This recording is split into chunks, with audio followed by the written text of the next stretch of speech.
Nick, welcome to the show.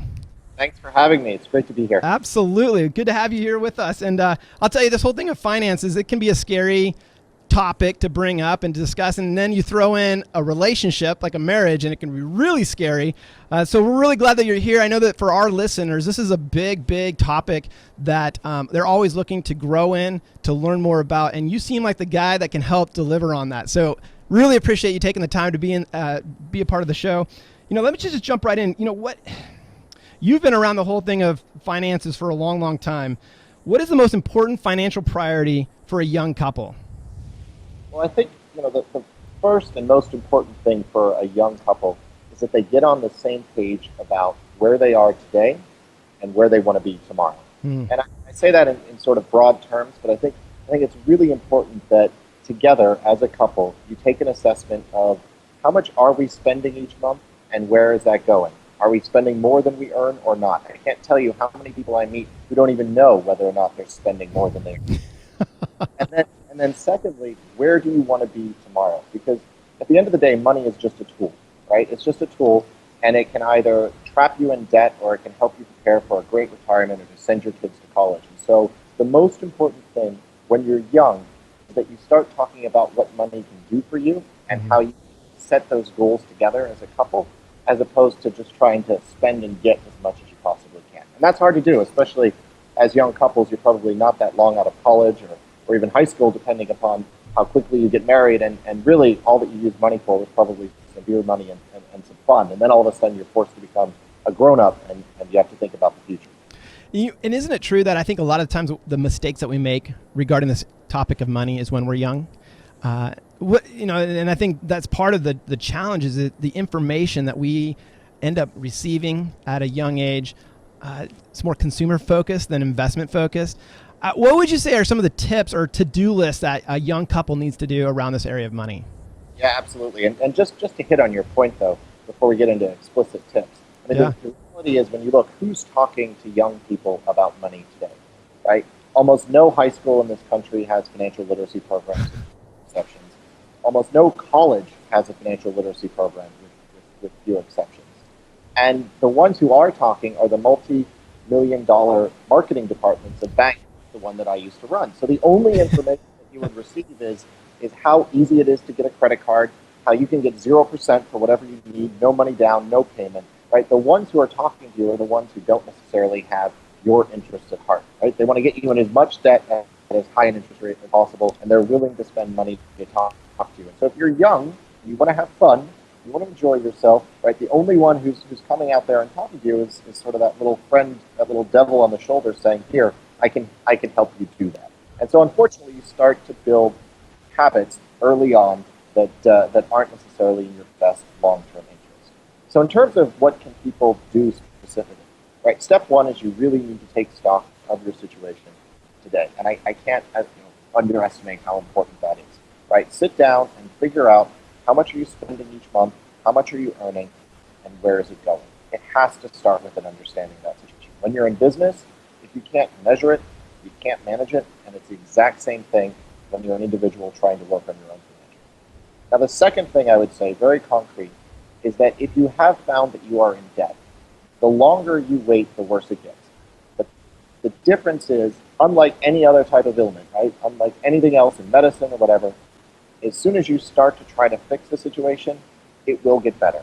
In an absolute worst case scenario, everything that's bad on your credit score today will be ignored 7 years from now, right? So we have a system which sort of guarantees the possibility of renewal, but the sooner you take action yourself, the sooner you can actually get on that path. And I don't think this is just relegated to young couples, right? I mean, this is couples across the board, individuals across the board in terms of the challenge of finances and how do we deal with them. I do want to say specifically for couples, that disagree on this whole topic of money. Do you have any advice for them? How do you handle that? Well, as someone who's gone through those pains in my own marriage, I can tell you, right? It's not easy. So let's put it in this framework. Imagine you're not at home with your spouse, but you're at work. And you have a new boss who comes in, and that new boss tells you, we need to cut costs. Right, that happens in businesses all the time. But the way that boss manages you is that he or she starts questioning every single dime that you spend, right? Show me the receipts from last week. Who did you buy that birthday cake for? Was it, right? Just imagine that environment and how painful it is. I mean, I've had an office like that. They don't talk about the goal. They don't talk about the objective. They don't give you any autonomy to meet those objectives.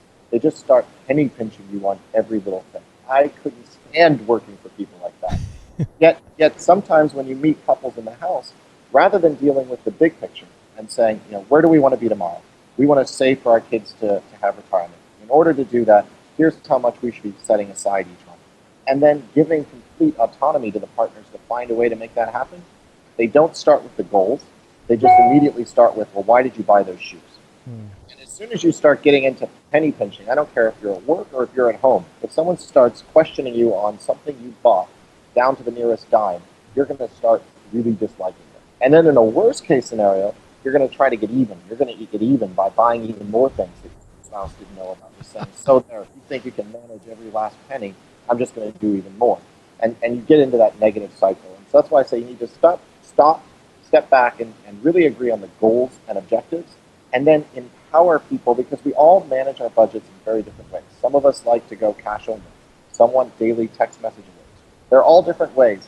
You should just let your spouse feel comfortable about what works best for them, and really where the agreement needs to come from is the big headline goals. That's number one.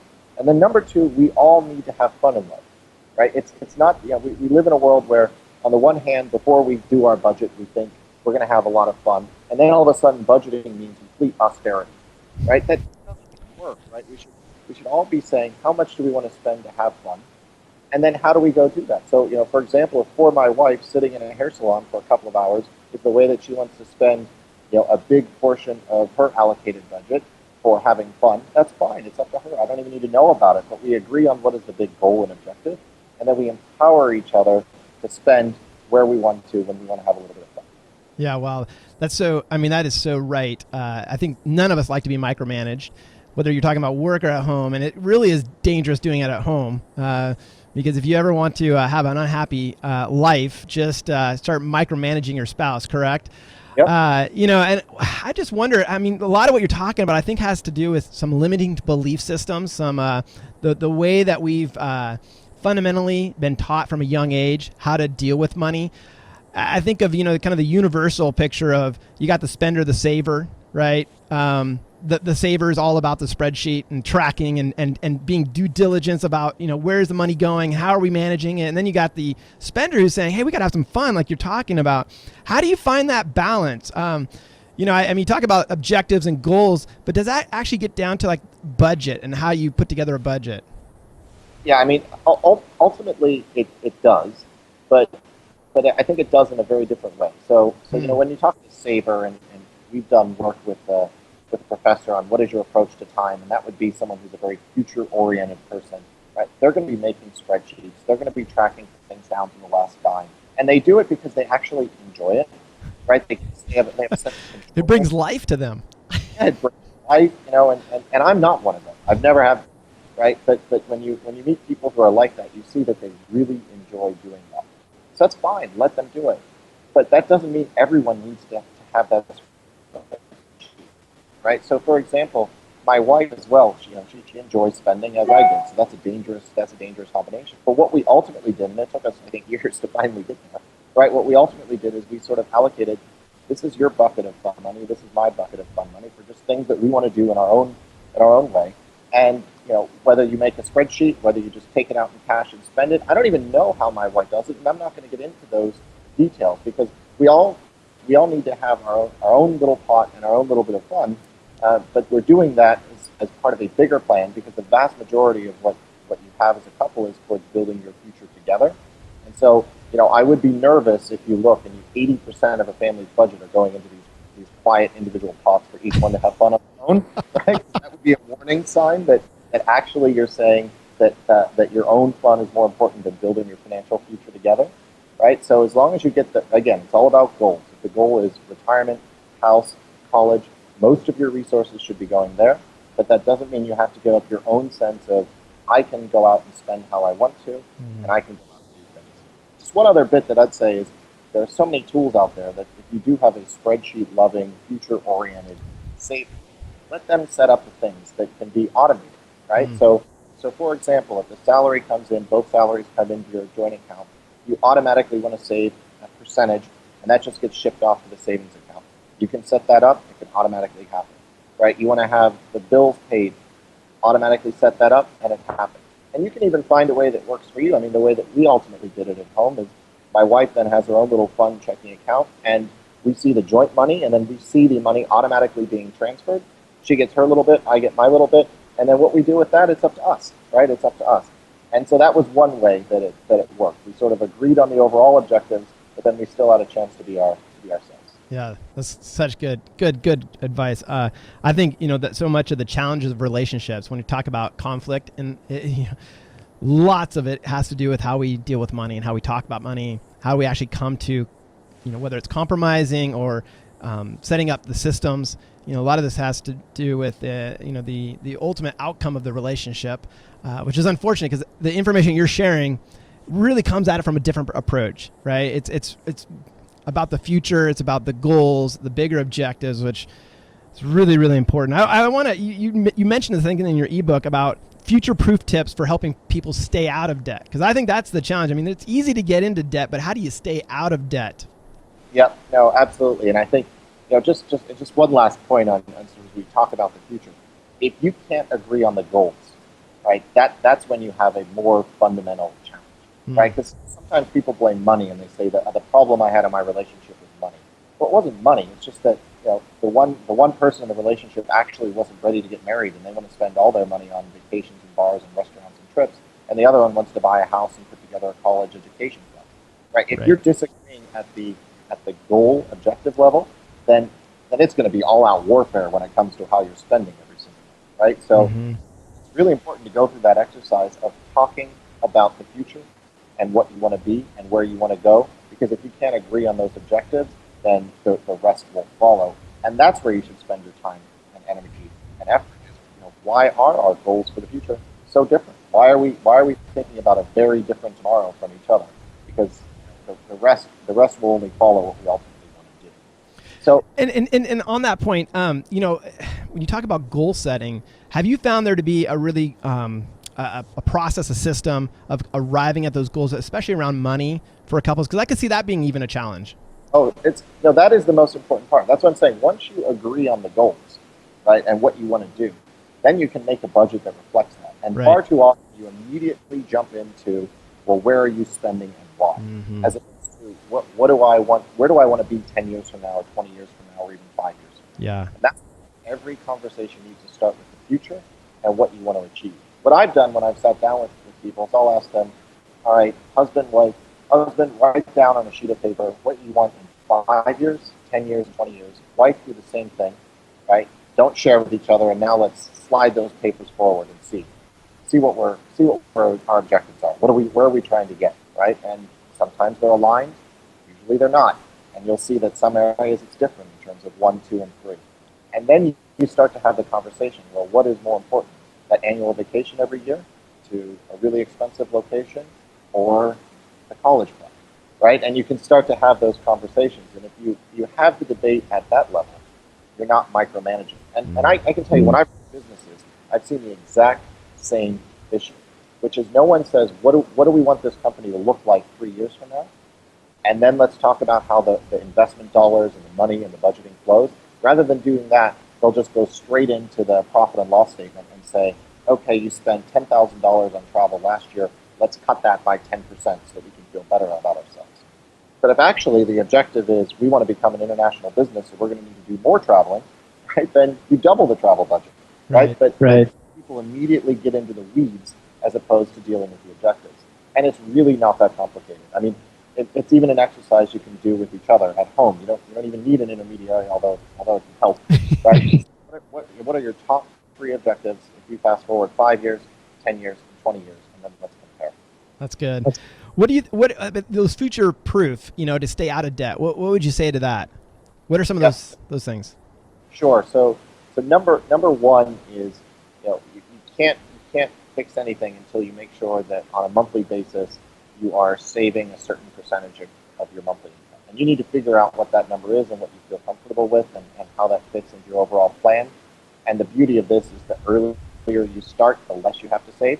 But you should have a system in place where every month you are seeing that balance in either your savings account, your investment account, or whatever. It is going up by the amount that you have planned, right? And what I will do is, typically everything right around when the paycheck comes in, that's when you sort of check how you're doing against your report card. And there are a bunch of different ways. You can sign up for mint.com and have it automated. You can have your spreadsheet. You can have it on a sheet of paper and you look at your statements. I mean, there are lots of different ways that you can do it, but you need a monthly report card. It's not something you think about every single day, but a monthly report card where you see, here's what I wanted to do, have I done it? So that's number one. Okay. Number two is you need to be celebrating the success and the goals and the milestones that you have. And you need to be setting them in such a way that you can do it often. Because every financial goal that we have can seem really, really big and scary, right? If, I need to have hundreds of thousands of dollars in my retirement fund by the time I retire. I have $20,000 of credit card debt. I need to get rid of it. Now, yes, we can have a big celebration when that $20,000 of debt is gone, but we should be having lots of little celebrations along the way when you pay off that first car, when you manage to reduce the interest rate. And I think celebrating success is such a big part just of a human existence, right? I mean, if we're not celebrating and getting excited about little accomplishments along the way, we're never going to make it because it's hard, right? There are times when you just want to take that 0% financing and move on. So I think it's just really important to be celebrating. And the great thing about a relationship, if you have both people in the relationship with the same goal, then all of a sudden the fact that you paid off that next credit card, that can be a joint celebration. That's something that the two entities is positive reinforcement. And then the last thing just to think about, I mean, I love the work of Don Ariely, the behavioral economist. And he talks about you also need to have some sort of a system where you get communal punishment if something goes wrong, right? And so he talks about things like, if you want to save a certain amount and you set up your text message alerts, if you're getting too close to that budget too soon, then a message will go to both you and your spouse, warning, right? And you can actually set those up now on a place like mint.com. So you can have that sort of automated. It's nothing personal, right? If you agree up front and you automate the warnings, then you'll see that early and it will calm you down. I mean, what I did, for example, the budget that I have, I use a single credit card to make those purchases so I can earn my miles. And every single day I get a text message. Citi allows you to do this. I get a text message which says what the balance is. And I know what I'm allowed to spend in the month. And so I'm much more the type of person where, if I have a weekend where I want to go out to a dinner and have fun, I may spend more than what I should in a single day, but I see that, I'm reminded every single day, which means that then for the next few days I'll be cutting back just because I know where I have to measure that. That's brilliant. It really is. Mint becomes the spouse, the bad spouse, right? Yeah, right. And when you automate it, it's not personal, right? So if you have a conversation up front, you agree to your goals, you set up a plan, you both agree to the plan, and then you automate the warnings. It's no longer someone else saying, shame on you, why are you doing this? You know for yourself, you're bought into this goal, and then you get a text message or an email saying, danger, you're 80% of what you wanted to spend this month, you're only in day 4, right? Then you're like, okay, I better slow down. Yeah, it's interesting you bringing up this analogy. I was in my former life, I was a teacher, and we come up with this whole thing on judicial leadership, and it essentially is you let the class arrive at what are the consequences, and then it's not the teacher who becomes the bad person when those things, the offender, offends whatever that rule is. It's really, you set this, and here's the reminder of why you've screwed up, right? And it's not so much screwed up, it's more helping them come into alignment with the goal that they actually set, right? Which is huge.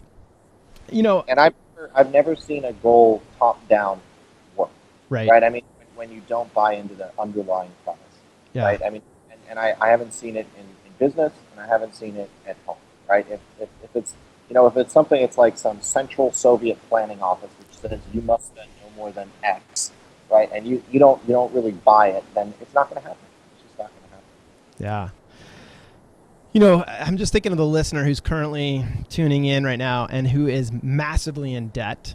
I mean, just the anxiety, the fear, the weight of that reality hanging over them.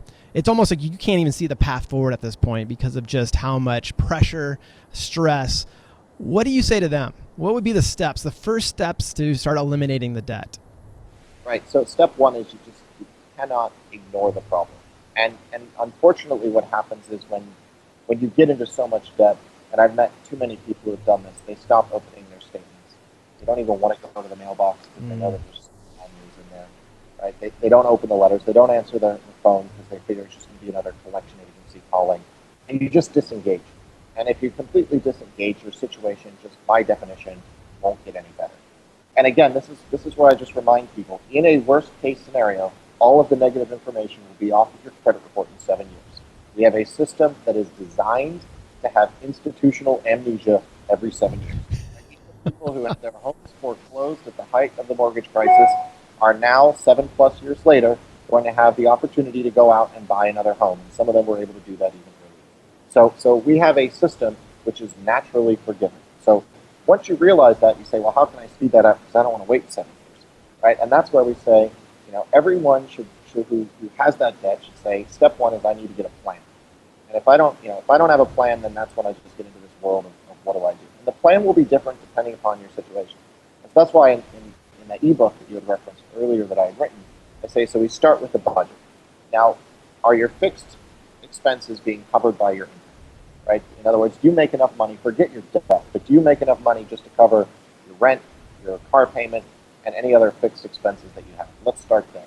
For a lot of people, they don't even realize it's their fixed expenses which are hitting them, and so they cut out the lattes, but it's not going to help because you know what? They live in a house that's too expensive, or they bought a car they can't afford.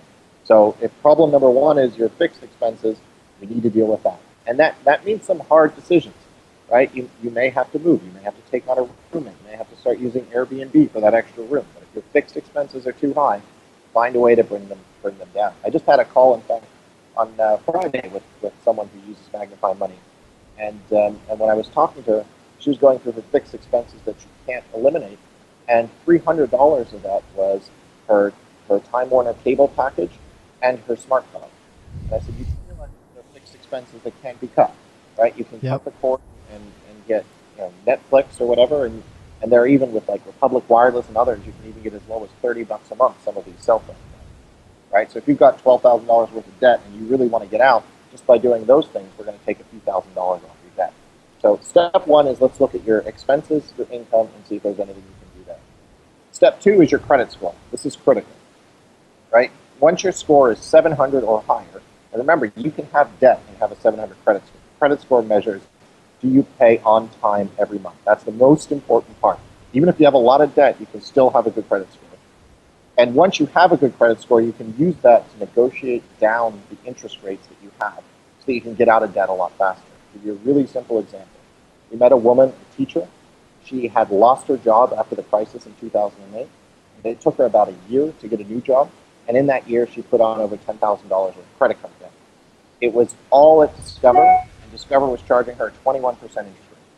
So she was working hard at her new job, which paid less, making a $250 payment, of which $210 went to interest. So she looks at that and says, I'm never getting out of debt. What's your credit score? We looked, 770. 770, you realize that's one of the best scores out there. She said, but how can that be? And I asked her, do you pay your bills on time? Yes. Have you maxed out all your credit cards? No. Well, then you have a 770. And so we used that and we moved her debt to a credit union. The average rate down to about 5% from 21. That's going to take about 6-7 years off of her debt repayment. So the second part is understanding what is your credit score and what options do you have available. And really, once you understand that, you go to the third part, which is now how much debt do I have? And if your debt is more than 50% of your take-home income, then you're in some serious trouble, right? And you just need to recognize that up front. And that's when you start thinking about things like negotiating settlements creditors. It's going to hurt, but you know what? It's going to hurt anyway. So rather negotiate, get that done now, and then wait a few years for your score to improve and your situation to improve. But based on the answer to those three things, how much am I spending, what's my score, and how much debt do I have, we can then tell you where to go. And that can range from what we call transfer and attack. You've got a really good score. You have debt, but it's manageable. And so that's like that teacher I talked about. We were able to transfer the debt and then start attacking. For some people, they may be just like her, except they have a 640 credit score, 620. There we say build and then blitz. So your goal right now is build your credit score, and then once you get into the upper 600s, then we can blitz by moving that debt. But for some people who have problems with too much debt, 50% or more, that's when it may be negotiating hard with your creditor to try to bring that absolute balance down. But you really need to figure that out, right? Which one of those buckets do you fit into? And until you figure that out, you can't take the right action.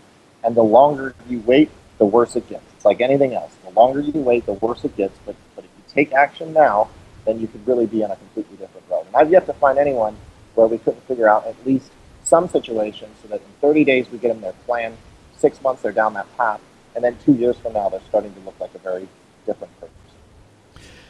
And everything that you talk about there, it's based on some sacrifice, right? I've talked to couples who they want to, in a way, silver line this and say, I don't want to have to sacrifice a whole lot and yet have the benefit of being debt free, and yet that they don't go hand in hand. There has to be that sacrifice, and yet as you describe this process, it seems like one that it's doable. It's not like it's going to kill me. It is going to be sacrifice, but ultimately I think what you're talking about is freedom. At the end of that, I think we all feel held down for our dreams, our passions, our the things that we want for the future, and so often I think debt becomes that chain that holds us to that reality that we want. And so thank you for this, because this is literally what we're talking about. Even though it's finances, we're talking about freedom in so many ways for couples, for individuals, to really be able to live into the dream, to the passion that they have. And I know that you guys do a lot at magnifymoney.com. So there's a place that you can go and get resources today. In fact, you can get your ebook, which is free, which is amazing. I don't know how long that's going to be an offer out there, but for right now, it is free. It's debt-free forever. And is there anything else that you would want to share with our listeners in terms of the services that you guys provide? Sure. So, I spent, as you mentioned in the intro, about 15 years in banking. And what bankers got really good at is finding ways to get you to spend more money than you should. So you end up in as much debt as possible at as high interest as possible. And really sophisticated marketing machines out there. And, they're not different than any other business. If I was in the business of selling cookies or cars, I would have ads that tried to sell as many cookies or cars as possible. In the money business, they sell debt. And so they're really, really good at it. The only person who is on your side is yourself. And I think that is an absolutely critical thing to remember. If you go to a bank and ask for help, right? Usually the help that they're going to have is another loan, right? And so that's why it's just really important that you step back and you say, what is my goal? Where do I want to be? And then how do I make sure I take care of myself? Now, what MagnifyMoney.com is doing is it's trying to help you take control of your own situation. So if you don't know where to begin, that's where the ebook comes from. Once you're ready to find those better deals out there, we have reviewed more products than anyone else, and we review them whether there are commissions out there or not. So that's why when you tend to come to our webpage, you will see lots of credit unions at the top, because credit unions tend to have some of the best offers out there if you've got debt, but we will rank all of them. So if you've got debt and you're trying to find the best place to transfer them, you can find it at the magnifymoney.com balance transfer page or the personal loan page. And if you don't know where to begin, you can download the debt guide by clicking Get Debt Free on the top right. And just one other thing I'd say is we set up free 30-minute consultations with members of my team. And so you can just sign up for there through our website, and someone will spend 30 minutes trying to help you put together your plan or answering any questions, because we know it can be scary out there. Nick, thank you. Thank you for what you're doing. And I know that for the listeners, all that we talked about, you can find that right below the website, the ebook, the link. And we just want to say thank you for the contribution that you're making. This is huge. This is so significant. I can't tell you how many couples that we've come in contact with. This is the issue. It's like, man, if we could just figure out our finances, we would be in a completely different place. So keep up the good work, and thank you for being part of the podcast. Thanks for having me. All right, take care.